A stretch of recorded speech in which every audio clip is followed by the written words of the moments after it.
Magandang umaga po mga kapatid at happy Sabat.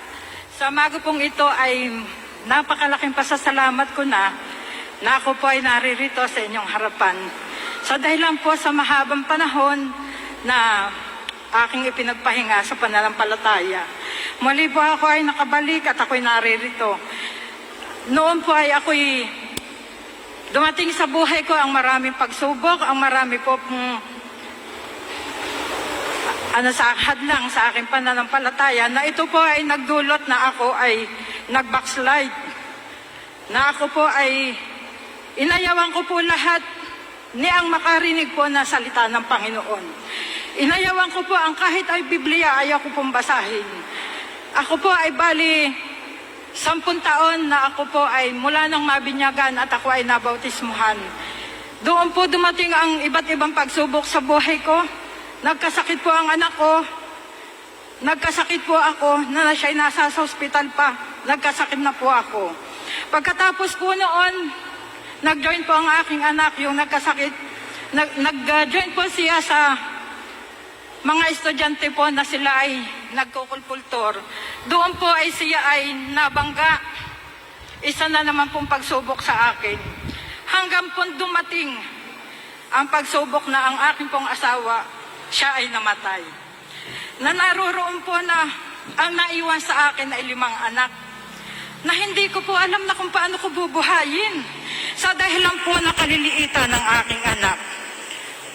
Inayawan ko po, sabi ko, ano ito?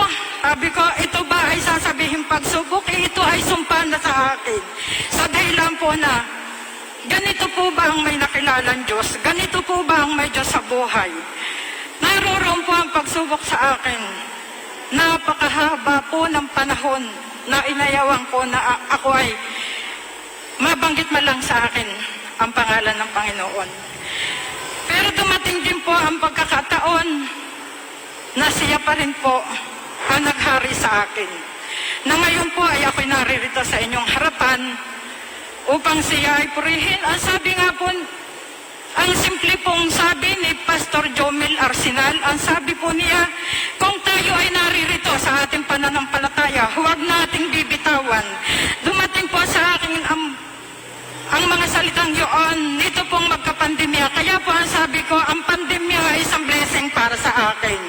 Sa dahilan po na doon ko narinig na pumasok po na yung pong social media, pumasok po na akin narinig sa aking pamamahay na sa dahilan po na yun ang akin narinig. Ang sabi ko, tayo po ay nasa ganito ng pananampalataya na ating pinanghahawakan.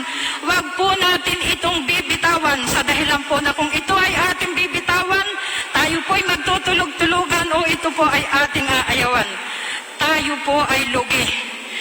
Ang kalugihan po natin ay ang ating ayawan, ang Panginoon. Ano po ang karapatan natin? Ano po ang ating lakas ng loob para po ay siya ay ating ayawan? May magagawa po ba tayo na kung siya ay ating ayawan? Wala po ba? Wala po, diba? Dahil po siya ay mayroong walang hanggang buhay. Tayo po ba ay mayroon noon? Wala po. Dahil yun po ang nagpaana sa aking pananampalataya, pinalakas po niya ang aking pananampalataya at sa aking pong pananambahan, ako po ay bumalik. Kusa po akong bumalik ng walang kabog-abog. Bali po ako ay 1 taon na uli na nananambahan sa kabila ng mahabang panahon ng aking pagkakatulog sa aking pananampalataya.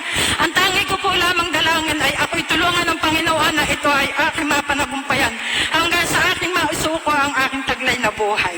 Yun lang po at salamat.